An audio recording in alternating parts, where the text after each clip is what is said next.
Cross over to Al Jazeera's Zeina Khodr, who's monitoring the situation from neighbouring Beirut. Zeina, first of all, what is the latest we're hearing from Damascus? Well, activists on the ground are reporting intense military activity. They're saying that the security forces are using heavy firepower, helicopters. There's a sound of explosions, gunfire in a number of restive neighborhoods in the capital, particularly Meydan and Farsousa. Farsousa, according to activists, there's fierce clashes between the security forces and the Free Syrian Army close to the building of the Council of Ministers. So the government really making good on its promise to retaliate the killings of its top security officials. They have pledged to wipe out what they called criminal gangs. And the government really is not shying away from this fact because it is reporting that, quote, a large number of terrorists have been killed and arrested. This is very important really for the government to show that they are still in control. It was a decisive blow yesterday with the killing of the top security officials.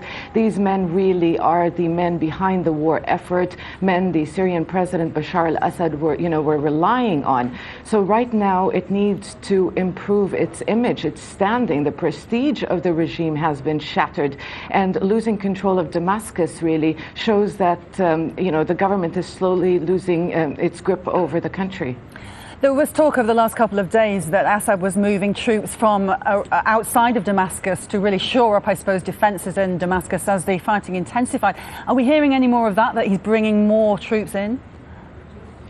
Well, yes, like you mentioned, there have been reports, even reports emerging from Israel, the Israeli intelligence community, saying that troops have been moved from the Golan Heights to Damascus. Yes, there have been reports, but really the concern now is to find, to find a way to manage a sort of peaceful transition. This is what the United States is worried about, the West is worried about, people in Syria are worried about. I managed to speak to a few people in Damascus. These people consider themselves, the silent majority.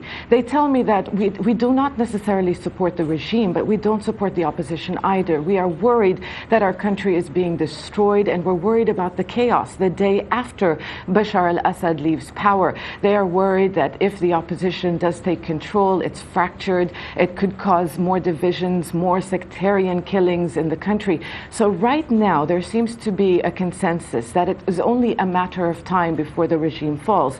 And the effort now is to try to find a way to avoid a power vacuum, and that is proving to be difficult. So yes, there's a lot of concern, a lot of anxiety among the people in Damascus, because the fighting, like you mentioned, it's now in its 5th day. It started in Sunday, and it's getting very close to the center and the power base of the Syrian president. So the regime suffering a major blow. It's trying to put on a brave face, but a lot of people will say really that the conflict has reached a turning point.